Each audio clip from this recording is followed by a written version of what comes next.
Hello সবাইকে, আজকে আবার আরেকটি কবিতা নিয়ে চলে এসেছি। আজকের কবিতাটি আগে আমি বলে নিই, তারপরে বাকি যে কথা বলার আমি বলবো।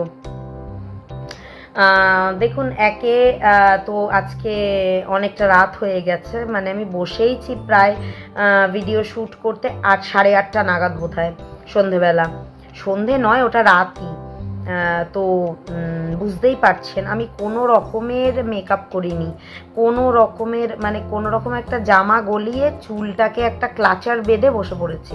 কারণ যেহেতু চুলটা যদি ক্লাচার না বাঁধি গরমে টিকতে পারবো না, পিছন দিকে একটা ক্লাচার বাঁধা, এবার যদি গুটিয়ে ক্লাচার বাঁধি সেটা একটা কীরকম জটাধারী একটা লুক হয়ে যাবে। সেই জন্য যেহেতু কিছুই মুখে চোখে মাখা নেই বা কোনো রকমের বেস মেকআপও নেই, সেই জন্য আমি চুলটাকে ওই ঘরে যেরকমভাবে সবসময় রান্না করি বা করি সেই রকমই রেখে দিয়েছি। রান্না করার সময় যদিও আরও একটুখানি তালগোল পাকিয়ে নিই চুলটাকে। আর আজকে সকাল থেকে প্রচুর ঘরের কাজ তো প্রচুর থাকে, তার সাথে রান্নাবান্না থাকে। তো রান্নাবান্না করে ছেলেকে সামলে ছেলের কাজ করে আজকে সত্যি হেকটিক হয়ে গেছে। আর যেহেতু আমার পরের সপ্তাহেরও আর ভিডিও ওইভাবেই দিতে হবে, তাহলে আমার আর নেই, সেই জন্য আমাকে বাধ্য হয়ে আজকে বসতে হয়েছে। কাজেই আমি জানি না কতটা খারাপ লাগছে বা কী লাগছে, কতটা দৃষ্টিনন্দন লাগছে, তার জন্য আমি ক্ষমা প্রার্থী। আগে বলে নিই কবিতাটি, এবং আগের জন্য আমি ক্ষমা প্রার্থী, আমি দিতে পারিনি কবিতা ওইভাবে, তো তার জন্য আমি ক্ষমা প্রার্থী। আশা করছি এরপর থেকে এইভাবে দিতে পারব। আজকের কবিতার নাম হচ্ছে রাজনীতির আঁতুড়ঘর, দৈনন্দিন পারস্পরিক হিংসার জ্বর। এটা হচ্ছে আমার কবিতার বিষয়বস্তু আর কি, মানে টাইটেল বলতে পারেন। অ্যাকচুয়ালি আমি বিভিন্ন জায়গা থেকে সিচুয়েশন অনুযায়ী কালেক্ট করতে থাকি এবং তারপর সেটাকে নিজের মনের মতো করে বসিয়ে নিয়ে একটা টাইটেল বানাই, একটা বেস আমি মাথার মধ্যে বসিয়ে নিই। তো শুরু করছি। পলিটিক্যাল পার্টি বা ব্যাকগ্রাউন্ড যা চান তাই পাবেন, দেখুন ঘেটে পাড়ায় পাড়ায়, কারণ তা যে রাজনীতির বংশবিস্তারের আঁতুড়ঘর, যাতে শুধুই আছে একজনের সাথে আর একজনের মারামারি, দলাদলি আর হিংসার বীজ হিসাবে বেড়ে ওঠা ক্ষতের ইনফেকশনের বিষম জ্বর। এই ধরো পাড়ার মোড়ে রোজ আড্ডা, কোথায় কটা উঠলো বাড়ি, কার কটা বড় গাড়ি, ধরুন বাক্য বিনিময়ের মতো বিনিময় মতান্তরের চুলোচুলি, তা সে ক্রিকেট খেলা থেকে শুরু করে রেলের লাইনের ন্যায় চলে যায় এবার রাস্তায় হাতে গোনা কটা গাড্ডা। রেলের লাইনের ক্রিকেট খেলা থেকে শুরু করে রেলের লাইনের ন্যায় চলে যায় রাস্তায় হাতে গোনা কটা গাড্ডা। এবার আসি মহিলা সভায়, যেখানে কথা চলে কখনো ঝাঁঝালো স্বরে, কখনো হাসি ঠাট্টার কলরবে, আবার কখনো ভয়ে বা ভায়ে। এবার আসি আঁতুড়ঘরের দুটো মেন পলিটিক্যাল ইনফ্লুয়েন্সের নিয়ে জন্মছক। তাতে আছে আপনারই পিছনে আপনারই ধনে প্রতিপালিত, আপনারই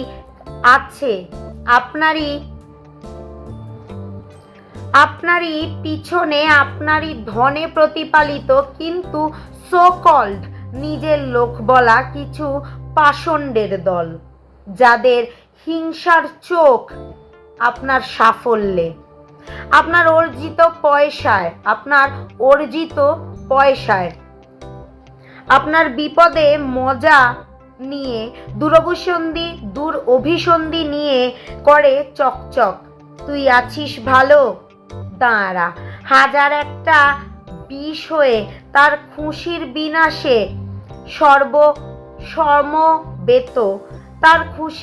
বিনাশে সমবেত ঢালো। তারপর আর কি, বারুদের ঘর্ষণে আগুনখানা সংসারে আর জীবনের আগানোর পথে চুপি চুপি জ্বালো। হ্যাঁ, এবার বলি শেষের কথাখানা। সাংঘাতিক এক বিড়ম্বনা। যে বন্ধুটিকে কর্মক্ষেত্রে বা জীবনে ভেবেছিলে পরম সখা, সেই ছাড়খাড় করে দেবে তোমায় কাজের স্থলে। এ কম বেশি সবারই নিজের চোখে দেখা। কাজেই এগিয়ে চলো দুর্দণ্ড প্রতাপ হয়ে সর্বক্ষেত্রে, জল জল জল জলে তারার মতো একা। ধন্যবাদ। আপনারা নিশ্চয়ই আমার সাথে সহমত হবেন। আমি জানি না কেন, হয়তো এটা খুবই অকপট সত্যি কথা, অকপটে স্বীকার করতেও দোষ নেই। আমি মনে করি আত্মীয় স্বজনের থেকে আপনার অপরিচিত বন্ধু, অপরিচিত মানুষ বেশি ভালো হয়। আপনি দেখবেন আপনার পিছনে বড় আছলা বাঁশটা আপনার খুব কাছের আত্মীয়ই দিয়েছে। খোঁজ নিয়ে দেখলে আপনি জানতে পারবেন, এবং সেটাই হয়ে আসছে পুরনো দিন থেকে। এটাই নিয়ম জগতের। আমরা যাকে সব থেকে বেশি কাছের মনে করি, সব থেকে ভালোবাসি, তার জন্য সবকিছু উজাড় করে দিই, তাদের দরকারে, তাদের উপকারের জন্য সর্বস্ব দিয়ে থাকি একটা সময়।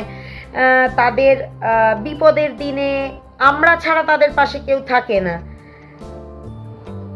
তাদের প্রতিটা কাজে আমাদেরকে লাগে, তাদের প্রতিপালন, তারা প্রতিপালিত হয়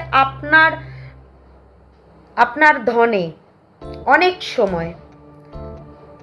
ঠিক তারাই যেই দরকারটা ফুরিয়ে যায়, তারপর আপনাকে আর চিনতে পারে না।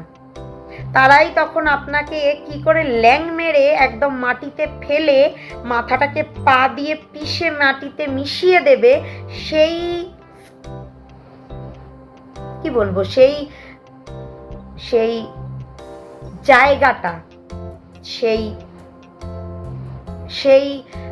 সুযোগটা, একটা সুযোগ খুঁজতে থাকে। এবং সত্যি তখন আমাদের মনে হয়, হায় রে ঈশ্বর, কাদের আমরা উপকার করেছিলাম, কাদের বিপদে আমরা পাশে দাঁড়িয়েছিলাম, এই নিজের লোক। তখন আফসোস হয়, কিন্তু কিছু করার নেই। আমাদের নেচারটাই এরকম।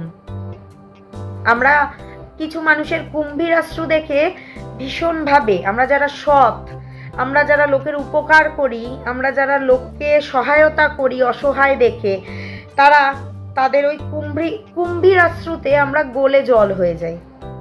আহারে কষ্ট হচ্ছে, আহারে তোর কিছু দরকার আছে, তোর আজকে পয়সার দরকার, তোর আজকে খাবারের দরকার, তোর আজকে এটার দরকার, ওটার দরকার, আমি করে দিচ্ছি। সেই তো, তুই তো আমার আত্মীয়, বল আমি করব না, কে করবে? কিন্তু সেই আত্মীয়টাই যখন আপনাকে, ওই যে কথায় আছে না, হাতি যখন পাকে পড়ে চামচিকিতেও লাথি মারে। হাতি পাকে পড়াটা বড় জিনিস নয়, কিন্তু দেখুন, খারাপ ভালো দিন কিন্তু মানুষের প্রত্যেকের আসে, কেউ বলতে পারবে না আসে না। একটা মানুষের জীবনে আজকে ভালো, কালকে খারাপ, আজকে সে বিরাট উঁচুতে, কালকে সে বিরাট নিচুতে, বা আজকে তার শরীর খুব ভালো, পরশুদিন তার শরীর খারাপ হলো। এটা আমাদের জীবনের একটা দোলাচল, এটা সর্বক্ষণ চলতে থাকে, চাকার মতো ঘুরতে থাকে। কেউ বলতে পারবে না আমি ভালো রয়েছি, আমি রোজ ভালো থাকবো, আমি ভবিষ্যতেও আমি আরো ভালো হব, ভালো উন্নতি, কেউ বলতে পারবে না, কারণ ভবিষ্যৎ কেউ দেখেনি। কিন্তু আমি মনে করি যে উপকার করেছে তার উপকারটা মনে রাখা উচিত। আমার যতক্ষণ শ্বাস চলছে সেই উপকারটা আমি মনে রাখি এবং সেটা ফিরিয়ে দেওয়ার চেষ্টা করি, এটা আমি। কিন্তু আমি সত্যি এই ধরনের গিরগিটি মানুষগুলোকে দেখে না আমার শুধু বলতে ইচ্ছে করে, মানে মুখে তো কিছু বলতে পারি না, কারণ দেখুন, একটা ব্লাড যে রক্তটা আপনার শরীরে সঞ্চালন হচ্ছে সেটার তো একটা ব্যাপার আছে। আমরা তো এইভাবে মুখ ফাটলি সবার মুখের উপর বলতে পারি না, কিন্তু বলাটা খুব দরকার আজকালকার দিনে। আপনি বললেই খারাপ, আমি যদিও এখন কিছু কিছু বলি বলে আমি খারাপ, সবার কাছেই খারাপ। দেখুন, উচিত কথা বললে যদি কারোর কাছে খারাপ হই তো খারাপ হলাম, আমার তাতে কিছু যায় আসে না। তবে আমি উচিত কথা বলি, কারণ একটা সময় যখন মানুষ বুঝতে পেরে যায় একটা মানুষ বারবার ঠকতে ঠকতে, তখন কিন্তু সে রুখে দাঁড়ায়। তো আমার তাতে কিছু যায় আসে না। কিন্তু যখন দেখি আমি, তখন না ভাবি যে এই মানুষগুলো যখন একটা সময় তো সবাইকেই পরলোকে যেতে হবে, তা তারা কি এক্সকিউজটা দেবে যে তারা কেন, যে মানুষটা তাদের উপকার করেছিল তাদের সাথেই খারাপ ব্যবহার করেছে, তাদেরকেই লাথি মেরে পাকে ফেলার চেষ্টা করেছে, বা পাকে ফেলেছে, বা পাকে পড়েছে দেখে হাততালি দিয়েছে, বা ইচ্ছাকৃত তার পেছন লেগেছে, বা হিংসে করেছে, বা বাঁশ দিয়েছে। তারা ভাবে না যে আবার পরজন্ম বলেও কিছু আছে। অনেকে মানেন না, অনেকে মানেন পরজন্ম বলে আছে। যারা মানেন না তারা মানেন না, তাদেরকে আমার কিছু বলার নেই। যারা মানেন, আমি তো মানি, তাদের কিন্তু আবার এসে এই জগতেই সবকিছু ভোগ করতে হয়। এটা কিন্তু আমাদের অ্যাকচুয়ালি একটা টাইম স্প্যান, যখন আমরা কিছু শিখতে আসি, ভ্যাকেশনে আসি, ওখান থেকে, ওপর থেকে। মেন ঘর তো সবার ওটা। কাজেই আমরা যখন প্রত্যেকে আবার ওখানে গিয়ে আমাদের যে আসল বাবা মা, আমাদের যে মানে অ্যাকচুয়ালি দেখুন, আত্মা তো অমর, এবং প্রত্যেক জন্মে আমরা ঘুরিয়ে ঘুরিয়ে কেউ আমাদের বাবা হয়, কেউ মা হয়, আমরাও কারুর বাচ্চা হই, সন্তান হই, ওইভাবেই তো সার্কেল ওয়াইজ আসে। এবার পরের জন্মে তিনিই আপনার বাবা মা কিনা আপনি কিন্তু জানেন না। হ্যাঁ, এখন যদিও অনেক থিওরিজ বেরোচ্ছে, অনেক কিছু বই দেখে অনেকে বলছেন, তো সেগুলো আমরা শুনছি, আমরা পড়ছি সেদিকেই, কিন্তু কেউ প্র্যাকটিক্যাল অভিজ্ঞতা আমাদের মধ্যে কারুর এখনো হয়নি। তো সেটা আমি ঠিক এখনো পর্যন্ত পুরোপুরি ওই মনুষ্য চক্ষু দিয়ে যেহেতু দেখিনি, বিশ্বাস করাটা একটু ডিফিকাল্ট। মনের চক্ষু দিয়ে অবশ্যই বিশ্বাস করি, না করলে তো বলতে পারতাম না। তো আমি মনে করি ওখানে গিয়ে ঠিক আপনাকে জবাবদিহিটা করতে হবে, আর তার শাস্তিও ভোগ করতে হবে। যাক গে, আজকে প্রচুর জ্ঞান দিয়ে ফেললাম। যদিও কারুর কথা আমি পার্টিকুলারলি বলিনি, নামও নেব না, কিন্তু বললাম, হ্যাঁ, মনে যে কথাগুলো ছিল সেগুলো আপনাদের সাথে শেয়ার করলাম।